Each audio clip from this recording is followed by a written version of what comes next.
Bapa di dalam sorga, kami bersyukur Tuhan memberikan kami kesempatan demi kesempatan untuk kami melayani Tuhan.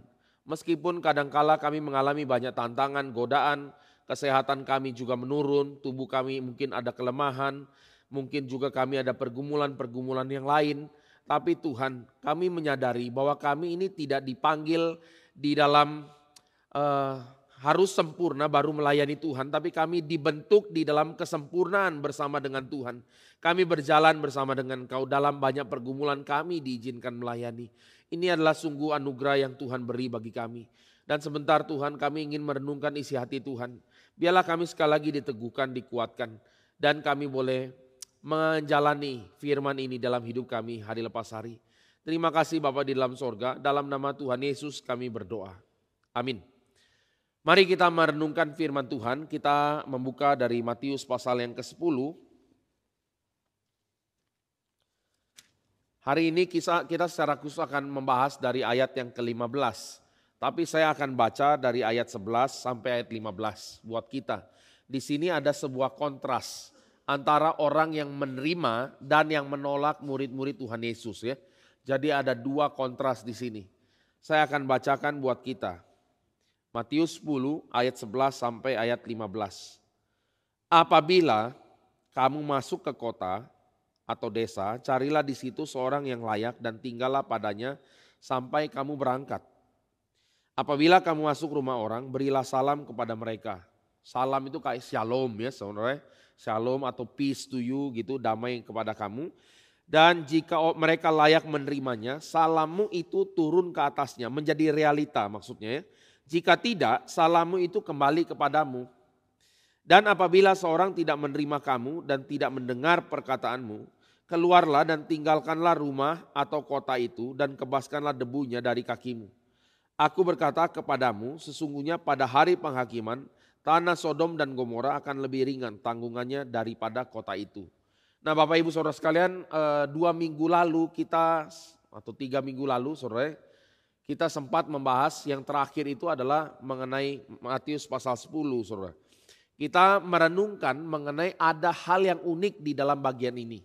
Kenapa harus kita sadari keunikannya? Karena tanpa memahami keunikannya kita tidak tahu konteksnya. Dan kalau tidak tahu konteksnya lalu langsung kita tafsirkan, ini sangat berbahaya. Mengapa begitu saudara? Karena coba kita renungkan atau kita ingat-ingat. Kapan terakhir kali di dalam Alkitab ada orang atau oknum atau sesuatu yang mengkutip teks atau firman Tuhan lepas dari konteksnya? Kapan terakhir kali saudara yang kita ingat di dalam bagian firman Tuhan orang kutip firman tapi keluar dari konteksnya? Siapa atau apa yang melakukan ini? Saya percaya kita ingat saudara ya, itu adalah waktu Tuhan Yesus digoda di padang gurun. Yang lakukan siapa? Setan, saudara ya. Jadi sederhananya sederhana saja. Siapapun orang yang mengutip firman Tuhan keluar dari konteksnya itu lebih dekat setan daripada Tuhan. Tuhan tidak pernah lewat dari konteks saudara. Hamba Tuhan yang sejati tidak lakukan itu. Orang Kristen yang sejati tidak menganggap remeh firman Tuhan sehingga dengan gampang comot ayat langsung kutip saudara. Ini bukan satu indikasi yang sehat di dalam kerohanian kita sebagai orang Kristen. Kita dituntut sebagai murid untuk belajar saudara. Kalau kita bilang kita murid Kristus tapi kita tidak baca firman, kita tidak belajar firman. Namanya kita murid gadungan. Kalau kita misalnya saudara, saya bukan mahasiswa UI, saya pakai alma mater UI warna kuning itu saudara, saya datang, saya murid kampus itu atau bukan saudara? Saya murid gadungan, saya bisa saja pakai alma maternya, saya bisa saja pakai jubah hamba Tuhan saudara. Kita bisa saja menggunakan atribut kerohanian, ada kalung salib, anting salib, apapun salib saudara. Mungkin di dalam kita punya rumah ada Alkitab banyak, ada salib yang terpajang. Tapi kalau kita tidak belajar sebagai murid Tuhan, saudara, kita bukan murid yang sejati. Ini adalah satu hal yang kita perlu sadari. Kenapa saudara? Karena terakhir kali yang kutip teks di luar konteks adalah setan itu sendiri. Dan tujuannya bukan membangun, tujuannya menghancurkan. Maka setiap kali firman yang dikutip luar dari konteksnya, itu akan menghancurkan iman orang saudara. Kita sering sudah di dalam beberapa ibadah kita ambil beberapa contoh. Saya percaya kita mulai klik ya, bagaimana bahayanya mengutip teks di luar konteks. Nah, oleh sebab itu, apa yang kita sudah renungkan di dalam teks ini, Saudara, kita tahu ini bagian yang eksklusif kepada rasul-rasul. Maka pada waktu kita baca misal contoh ya, Saudara, ayat ke-15, aku berkata kepadamu. Pertanyaannya, kamu itu siapa? Kita atau siapa, Saudara? Jemaat mula-mula atau siapa yang dimaksudkan dengan kata ganti kamu di dalam teks ini? Jawabannya murid-murid, Saudara. Murid-murid Tuhan Yesus yang ada 12 orang itu. Oleh sebab itu tidak heran panggilan yang dinyatakan, ini kita sudah renungkan, kepada murid-murid dibilang oleh Tuhan Yesus apa? Kamu jangan pergi ke Samaria, kamu harus menginjili orang Israel dulu. Domba-domba Israel dulu yang kamu injili, kamu jangan pergi ke tempat lain. Itu bukan panggilan kita, Saudara. Panggilan kita adalah langsung menginjili kepada segala bangsa. Itu kita bisa lihat nanti di dalam Matius pasal yang terakhir 28. Para rasul pun akan mengemban satu panggilan yang inklusif atau ke seluruh bangsa, Saudara. Ini yang kita sadari. Jadi ada namanya progres di dalam panggilan yang Tuhan beri kepada para rasul. Kita sudah ingat juga bagaimana para rasul itu kalau langsung menginjili orang-orang Gentiles atau orang-orang non-Yahudi, mereka belum siap paradigmanya. Mereka masih berpikir orang non-Yahudi itu kafir.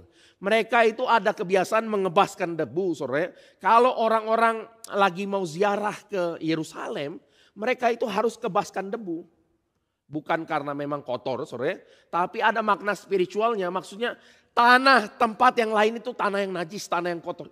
Itu mindsetnya, Saudara. Dan kita juga tahu, Saudara, pada waktu di dalam bagian ini bilang jangan bawa pundi-pundi, jangan bawa emas, jangan bawa tongkat, jangan bawa bekal, jangan bawa sandal dan lain sebagainya. Ini dalam konteks penginjilan yang dekat. Ini kita udah bicara juga, Saudara. Sementara nanti di dalam bagian lain, sebelum Tuhan Yesus masuk di dalam perjalanan Golgota, dia bilang apa? Dulu saya bilang jangan bawa apapun. Cukup nggak? Cukup. Sekarang saya bilang kamu kalau punya sesuatu bawa. Ada pedang bawa. Itu kalimatnya, Saudara. Jadi kita harus tahu konteksnya. Oke, sampai sini, Saudara. Nah, sekarang kita akan lihat. Di dalam dua bagian ini ada yang menerima dan ada yang menolak. Kenapa bobotnya itu sangat serius mengenai rasul-rasul ini? Karena rasul ini adalah langsung utusan direct Tuhan Yesus. Yang mewakili keberadaan Tuhan Yesus dalam menyatakan the new kingdom of God. Oleh sebab itu tanda-tanda yang dibawa oleh para rasul identik dengan apa yang Tuhan Yesus lakukan dari pasal yang ke-8 sampai pasal yang kita baca ini, Saudara. Tuhan Yesus lakukan apa? Tuhan Yesus menyembuhkan orang kusta, mengusir setan, membangkitkan orang mati, ya Saudara, dan melakukan banyak mujizat, meredakan angin badai di Danau Galilea dan segala macam yang kita sudah renungkan dari pasal 8 sampai pasal 9 terakhir, Saudara. Dan ini adalah tanda-tanda eksklusif yang dibawa oleh para rasul. Oleh sebab itu, kebangkitan orang mati masih terjadi di dalam zaman para rasul. Contohnya siapa? Paulus membangkitkan orang mati, Saudara. Kita melihat ini masih terjadi di dalam konteks eksklusif pada waktu itu. Sementara pada waktu konteks kita sekarang, ada nggak satu kejadian, Saudara? Di mana setelah para rasul berakhir, maksudnya jabatan mereka sudah meninggal, Saudara. Ada tidak satu kasus saja ada orang mati bangkit. Pernah dengar nggak? Pernah dengar mau klaim, tapi setelah tidak bangkit berubah, ya Saudara. Saudara tahu lah ini bukan, kita bukan mau menjelek-jelekan atau salah satu gereja di Semarang, Saudara, pemimpin besarnya meninggal. Lalu setelah itu apa, Saudara? Orang-orang itu pada nunggu tidak mau kuburkan jenazahnya. Kenapa? Karena bilang dia akan bangkit. Berapa hari ditunggu? Kita juga rasanya sedih, Saudara. Bukan mau olok-olok, ini bukan, Saudara. Kita rasa sedih karena kita tahu pasti tidak bangkit. Buat apa lakukan hal seperti ini, memalukan nama Tuhan sebetulnya. Mereka doa, mereka ini. Saya nggak tahu udah mau hampir hari keberapa lah, keempat atau kelima. Itu kan pasti tidak disuntik formalin kan, Saudara ya. Pasti tidak disuntik formalin. Akhirnya berubah, Saudara. Ternyata hamba Tuhan itu bilang kayak menampakkan diri kepada orang-orang yang lagi berdoa. Kira-kira saya lebih bahagia di sorga daripada bangkit lagi. Lah kenapa jadi begini ya, Saudara ya? Kita harus sadar ini adalah sesuatu hal. Coba bayangkan, mereka bisa yakin hamba Tuhan itu akan bangkit. Dari mana keyakinannya? Ini kan tidak buat-buat maksudnya ya. Mereka sungguh-sungguh yakin percaya, tidak buat-buat saudara. Tapi keyakinan seperti ini datang dari mana? Jawabannya sederhana. Dari pemahaman yang salah akan firman Tuhan. Sederhana saja saudara. Sama kayak orang meyakini bahwa hidupnya akan sukses. Pasti sukses kalau ikut Tuhan. Yakin betul, pasti sembuh. Nggak ke dokter, meninggal istrinya. Waduh, itu banyak sekali cerita-cerita yang hancur-hancuran saudara. Tapi pertanyaannya, kenapa orang-orang bisa yakin seyakin-yakinnya seperti ini? Kenapa saudara? Jawabannya cuma satu, memahami firman dengan konteks yang salah. Akhirnya hancurkan iman. Setelah hancur imannya, dia akan bertanya, Tuhan kenapa begini? Nah, ini sangat susah jawabnya ya saudara. Kalau kita bisa mewakili ya, kita bisa mewakili. Jawabannya gini, kamu sudah tidak baca firman baik-baik ya. Mengerti salah, hidupin salah. Waktu kena batunya ngomel sama Tuhan. Yang benar kamu. Nah itu saudara ya. Tapi tentu waktu orang lagi bergumul kita nggak lakukan ini ya. Kita akan kita doakan dulu sampai pelan-pelan tuntun sampai mengerti saudara ya. Dan balik lagi. Nah di dalam bagian ini kita tahu ini panggilan eksklusif para rasul. Oleh sebab itu kita perlu sadar. Ada nanti hal yang paralel dengan konteks kita. Kita membawa misi yang sama. Kita membawa pesan yang sama. Urgensi yang sama saudara. Tetapi ada beda konteks karena para rasul waktu itu sedang diutus ke kota-kota yang ada di Israel. Oleh sebab itu komparasi atau perbandingannya dengan Sodom dan Gomora. Itu baru sound saudara. Dan kita harus tahu ya sebelum kita lanjut ya. Kalau kita tidak paham konteks ini. Nanti bisa masuk ke dalam namanya kesombongan rohani. Contohnya gini ya. Kita masuk ke satu rumah, terus kita beritakan firman, lalu dia tidak terima. Coba kita lakukan yang literal di sini, kebaskan debu dulu. Waduh, coba bayangkan saudara, kamu najis, kamu ngerti saudara, ngerti nggak itu? Itu sesuatu hal yang itu di luar konteks saudara. Kalau kita lakukan ini, kita bukan orang yang sedang melakukan firman. Kita menggunakan konteks yang beda kepada situasi yang sekarang hasilnya tidak mungkin jadi berkat saudara. Kenapa kebas-kebas debu itu dinyatakan di sini? Karena itu memang budaya mereka, saudara. Mereka orang Israel, orang Yerusalem, orang Yahudi itu memang punya kebiasaan kebas-kebas debu. Mereka tahu, saudara. Dikebaskan debu berarti artinya apa? Kalau kamu mati, saya tidak bersalah ya. Itu kan ada komunikasi itu kan, saudara. Kalau kita sekarang kebas-kebas debu, yang kita tangkap apa? Kamu menghina saya ya. Nah itu kan, saudara.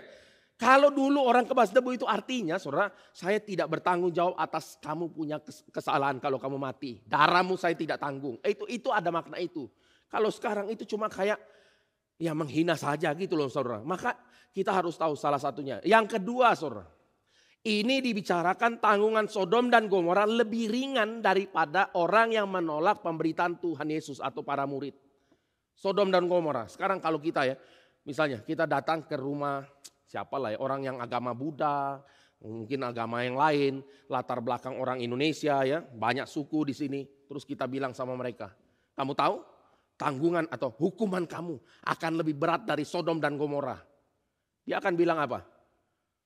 Sodom dan Gomora, daerah apa itu Pak? Itu saudara ya, bisa paham saudara ya. Kalau ini dibicarakan kepada orang Israel, waktu bilang Sodom dan Gomora, dia orang langsung tahu apa itu Sodom dan Gomora. Jadi kita harus sadar beberapa hal sebelum kita langsung buru-buru aplikasi. Oh rasanya keren. Saya kalau ditolak kamu akan mati seperti Sodom dan Gomora.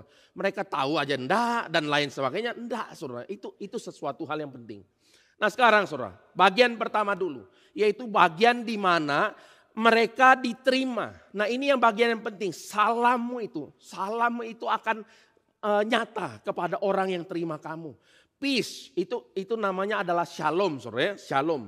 Dan shalom ini bukan hanya keadaan tenang saja, tapi keadaan yang diberkati oleh Tuhan, keadaan yang berbahagia. Peace to you.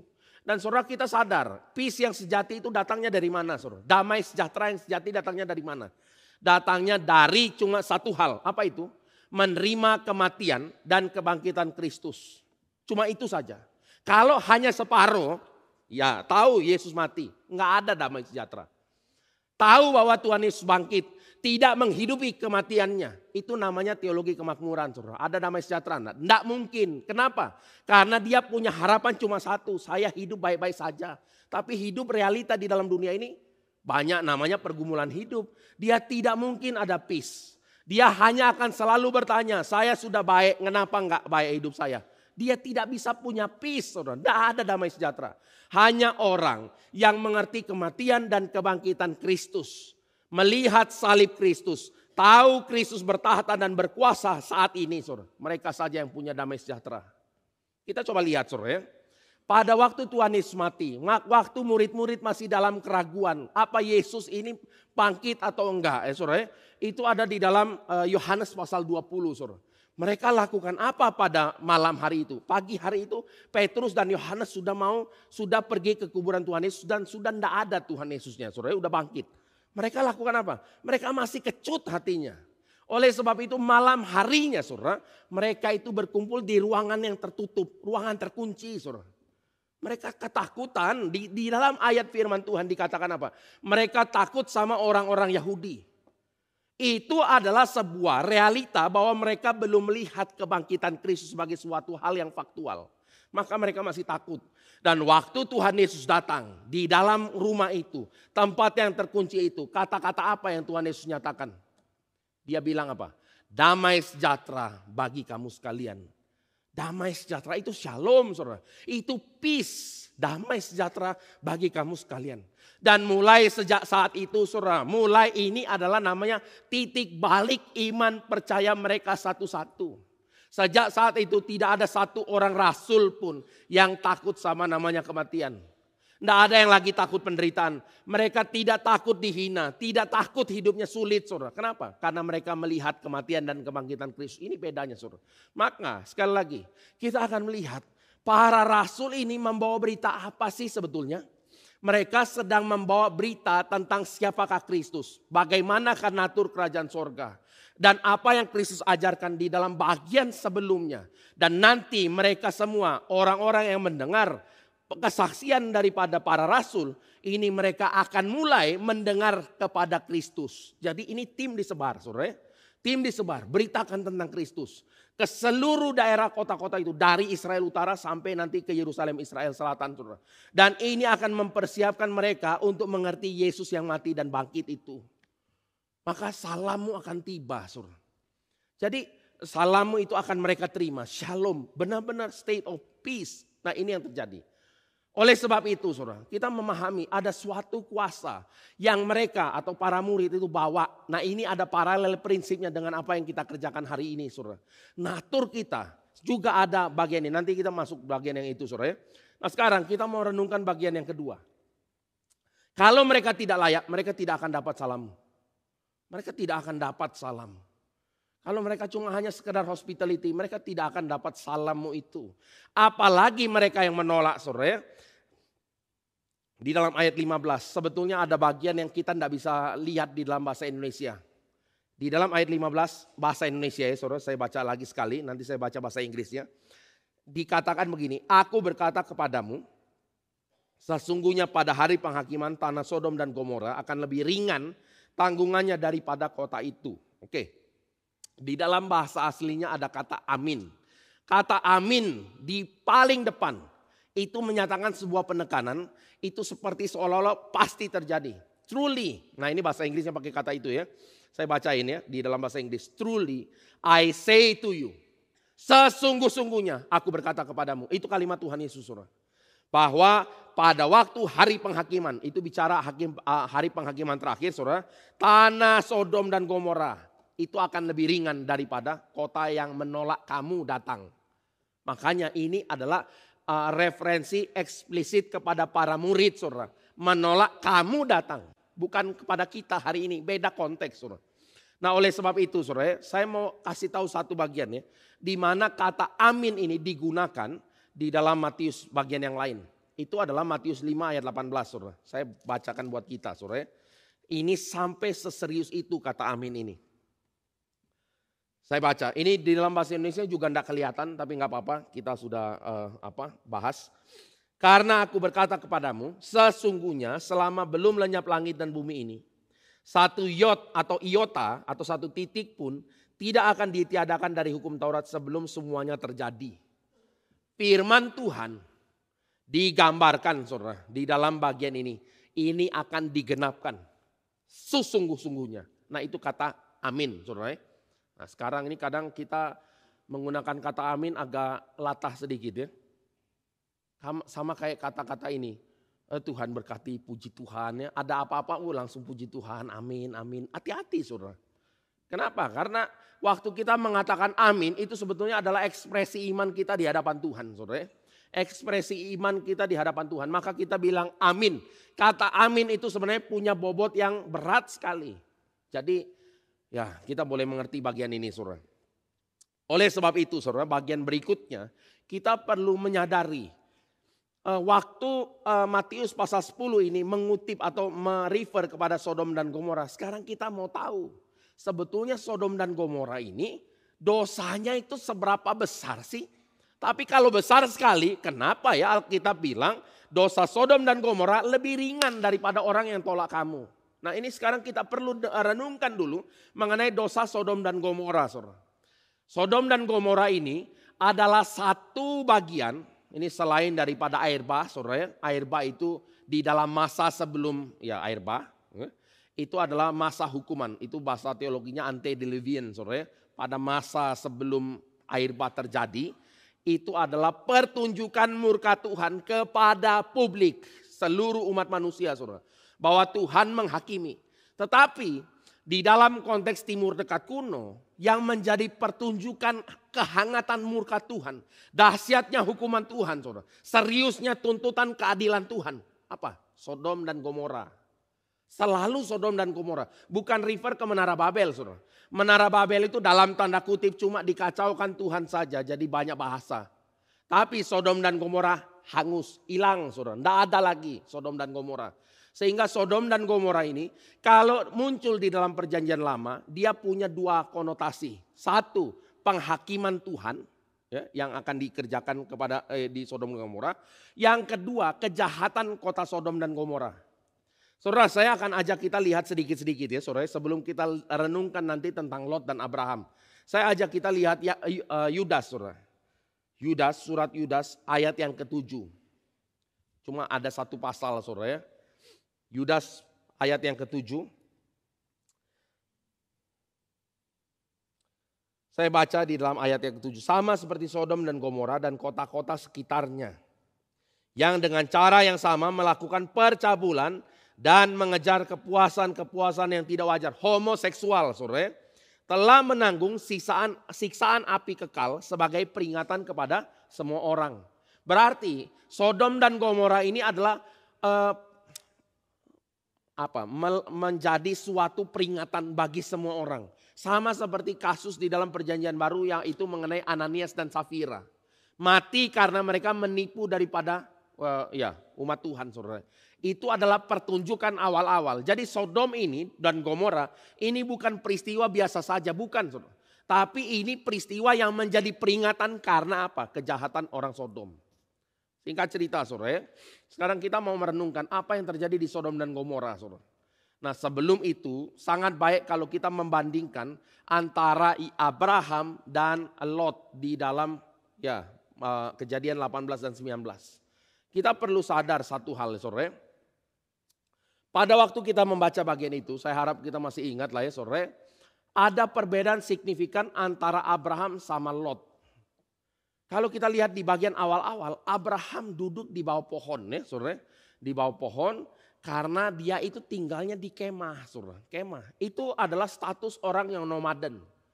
Nomaden itu sesuatu hal yang meskipun Abraham diberkati sangat banyak. Tapi dia tinggal di kemah. Nah kadang banyak orang Kristen kontemporer maunya hidup diberkati seperti Abraham berlimpah-limpah. Betul kan saudara kita tahu itu ya. Mau tinggal di kemah enggak? Katanya mau kaya seperti Abraham. Abraham tinggalnya di tenda. Ayo jadi Abraham saja. Tinggal juga di tenda saudara. Jadi kayak orang asing di tanah sendiri. Itu Abraham saudara. Jadi sekali lagi kita sudah ngomong berapa kali saudara. Banyak orang itu yang tidak tahu konteks firman. Lalu latah dia mau amin-aminkan saja. Amin, mau jadi Abraham, amin. Amin, ya kan gitu. Dalam otaknya apa? Jadi kaya raya seperti Abraham, banyak ternak. Sekarang kita ya, suruh banyak ternak, caranya banyak ternak, gimana caranya suruh? Pergi ke kampung kan sore, internet mungkin tidak ada. Saluran air bersih sulit, apalagi kalau kering kepanasan, listrik sulit. Mau jadi Abraham? Lah sekarang mulai gini langsung mikirnya apa? Jangan deh, ini juga masalah sore. Karena ternyata yang menjadi standar mau atau tidak itu kita, masalah sore. Tapi balik lagi sore, Abraham tinggalnya seperti ini. Lot bagaimana? Lot itu kalau kita lihat dia sedang duduk di pintu gerbang kota, pintu kota. Berarti Lot bukan orang nomaden, saudara. Dia punya tempat tinggal yang fix. Dan bahkan kalau kita sadar setiap kali istilah pintu kota atau gerbang kota muncul, itu berarti orang yang duduk di sana adalah orang yang paling sedikit punya jabatan sosial. Kita tahu dari mana? Waktu peristiwa Boas dengan Ruth ya, Boas kan bilang waktu dia mau menebus Ruth ya, dia bilang apa? Saya ini bukan orang yang list paling atas yang boleh menebus kamu. Bukan saya. Orang yang lebih halayak itu ada satu orang. Oleh sebab itu dia pergi kemana? Dia pergi ke pasar? Bukan. Dia pergi ke gerbang pintu kota, saudara. Karena di gerbang pintu kota itulah tempat tua-tua duduk di situ dan memutuskan perkara. Itu signifikansinya. Oleh sebab itu saudara, secara kasat mata kalau kita lihat Kejadian pasal 19 bagian yang pertama, kita rasa kayaknya Lot itu sebetulnya orang yang cukup ada status sosial saudara. Jadi ini yang kita bisa lihat ya secara kasat mata. Tetapi nanti saudara, pada waktu masuk ke dalam ayat 9, waktu orang Sodom itu direbuke atau dibalas atau dijawab oleh Lot, apa yang orang-orang Sodom lakukan itu kejahatan. Orang Sodom ngapain saudara? Dia bilang apa? Kamu orang asing, kamu siapa sih? Kamu orang asing kok mau jadi hakim atas kami? Saudara, kita harus tahu satu hal. Kita ini bisa diterima di dalam dunia berdosa ini sejauh tidak menyinggung orang lain punya dosa. Boleh kamu mau jadi hakim apa, mau jadi menteri perdagangan kek, menteri luar negeri atau apapun. Kursi boleh dibagi saudara. Asal kamu jangan gigit yang ngasih kamu kursi lah ya, gitu kira-kira. Kalau kami mau memperkosa 2 orang malaikat itu, kalau kamu kasih kamu boleh kok jadi orang yang petinggi boleh. Gak masalah mau duduk di pintu gerbang kota kek.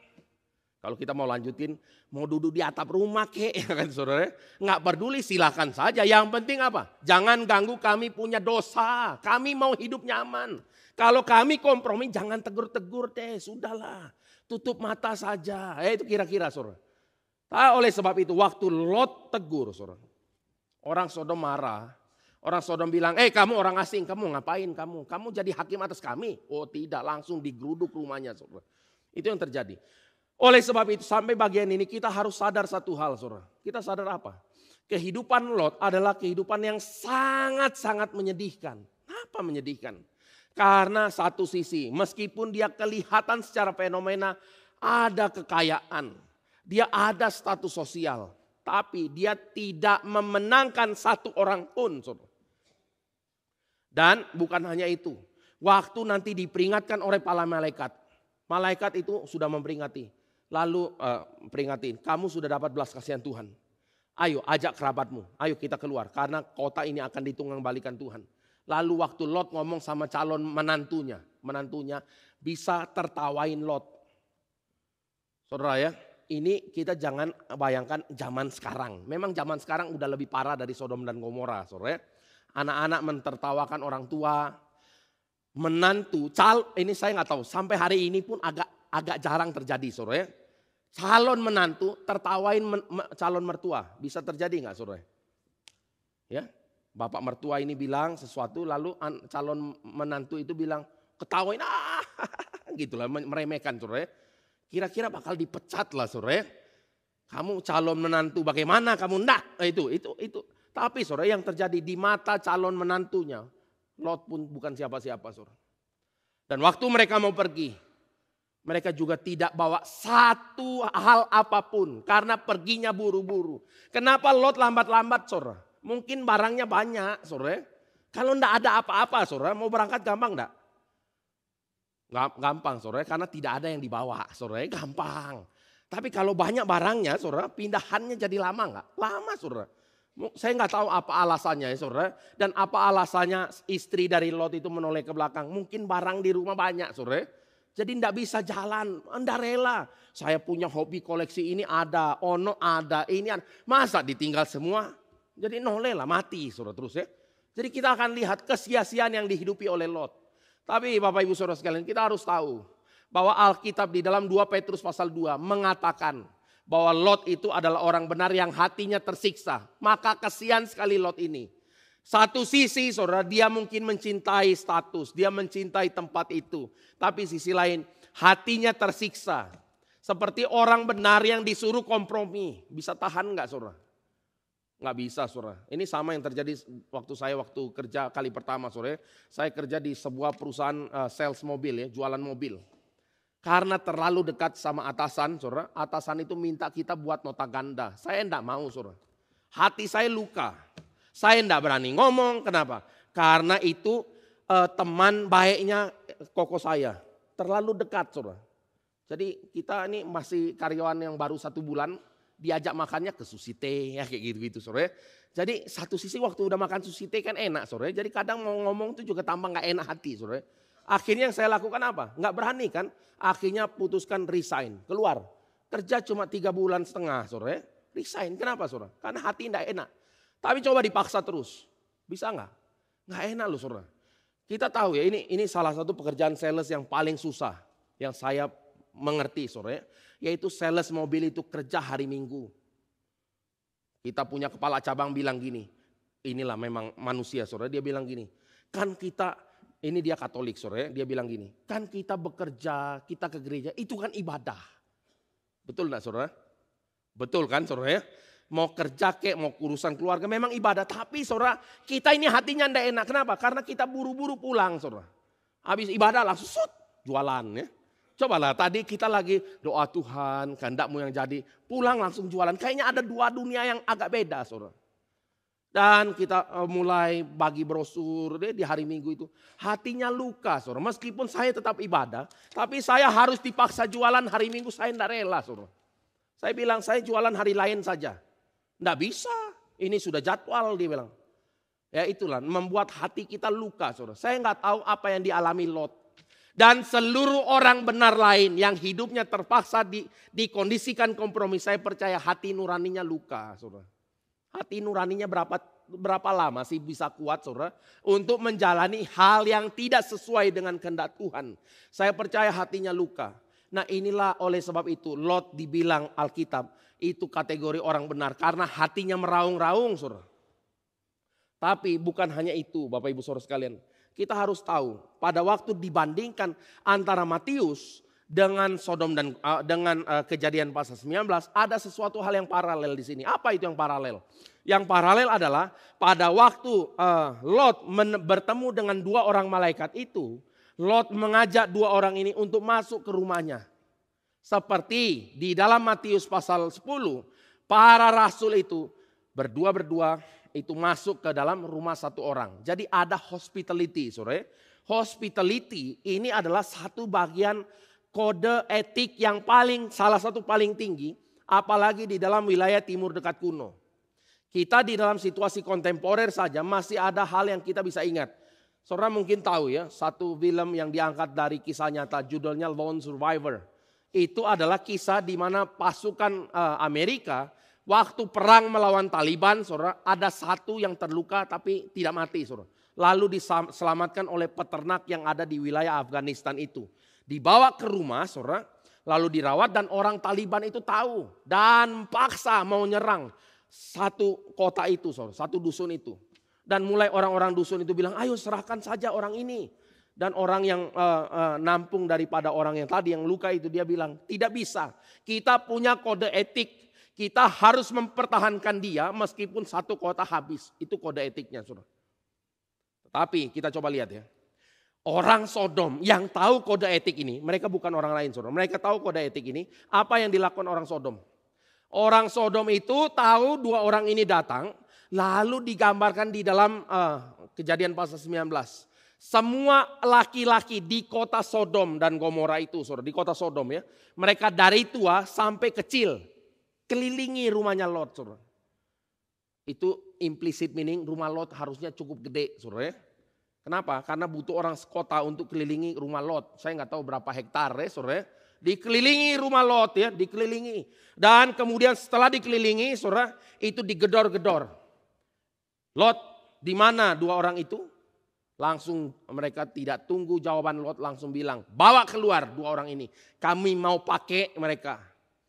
Ini kata pakai itu sebenarnya pakai kata dasarnya mengenal. No, kami mau mengenal mereka, tapi mengenal dalam tanda kutip. Makanya terjemahan di dalam LI sudah sangat tepat. Pakai dia, pakai mereka, saudara.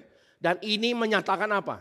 Dosa homoseksual yang terjadi itu adalah dosa yang sudah terjadi secara bergenerasi. Maka dibilang orang yang tua sampai kecil, ini adalah kebobrokan kota Sodom.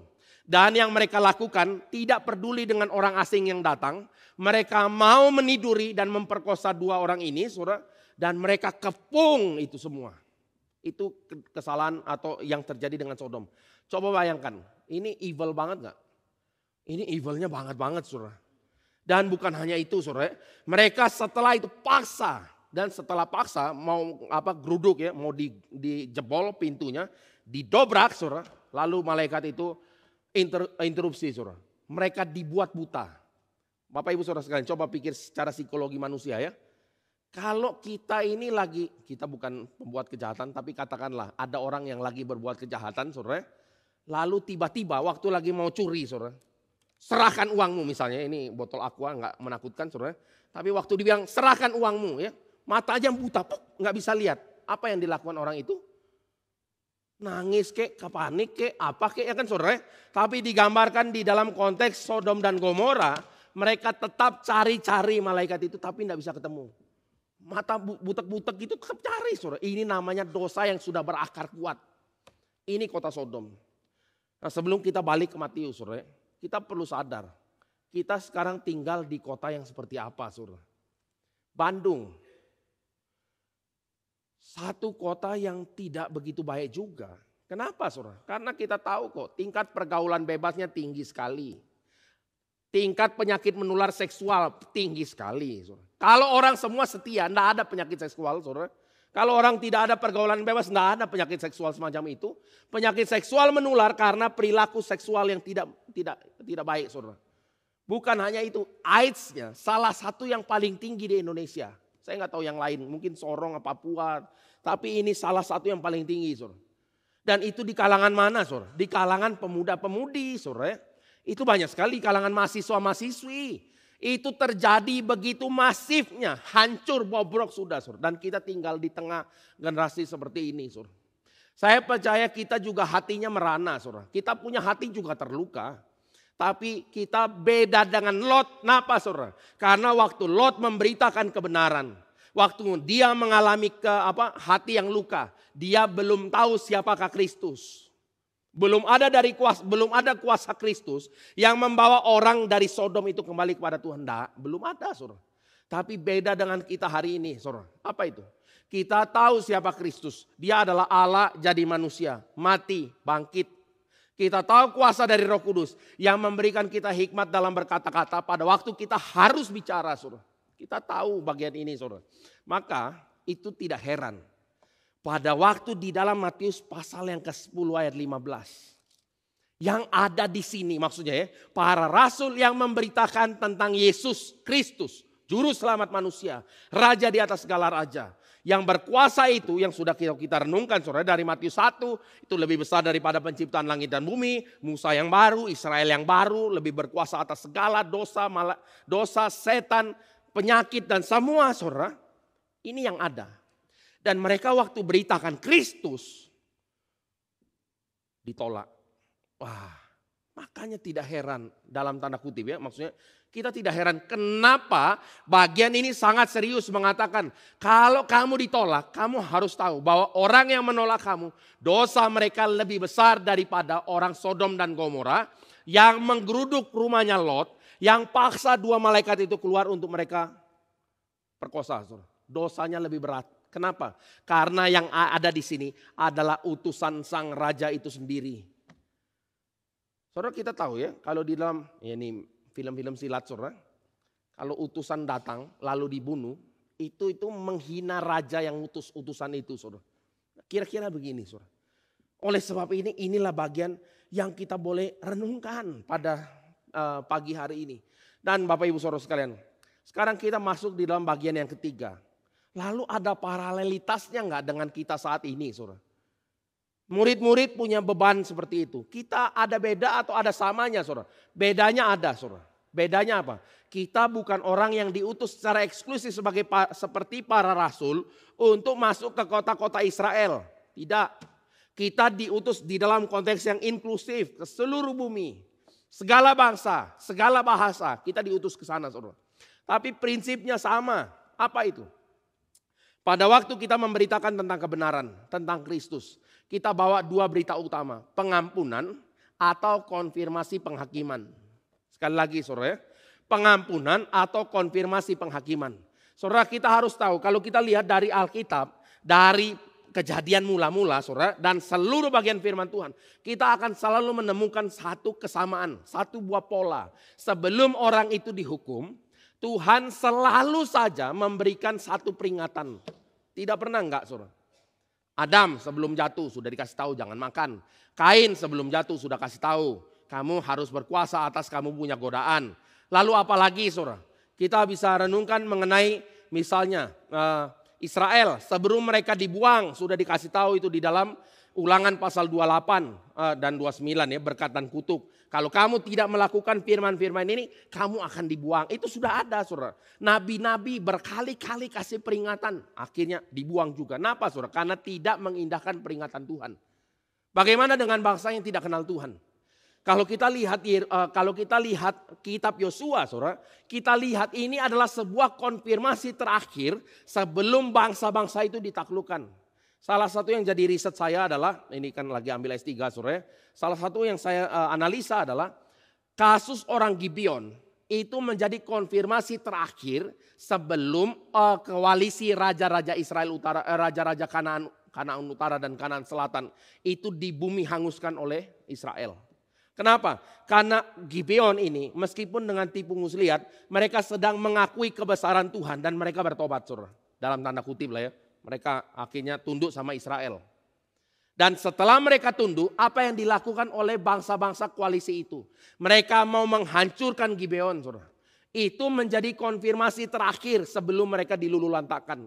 Bagaimana dengan Yeriko? Yeriko juga sama. Yeriko itu dibilang penduduk kotanya sudah ketakutan. Maka pada waktu Rahab itu menyelamatkan dua spies itu, langsung diinterogasi, saudara. Diinterogasi. Padahal ada Rahab yang bertobat di situ, tapi the rest tidak bertobat.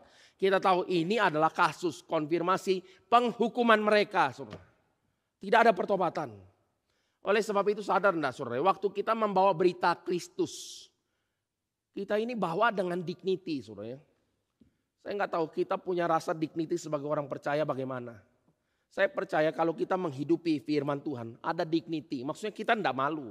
Seperti di dalam Di dalam Roma pasal 1 itu ayat 16 ya.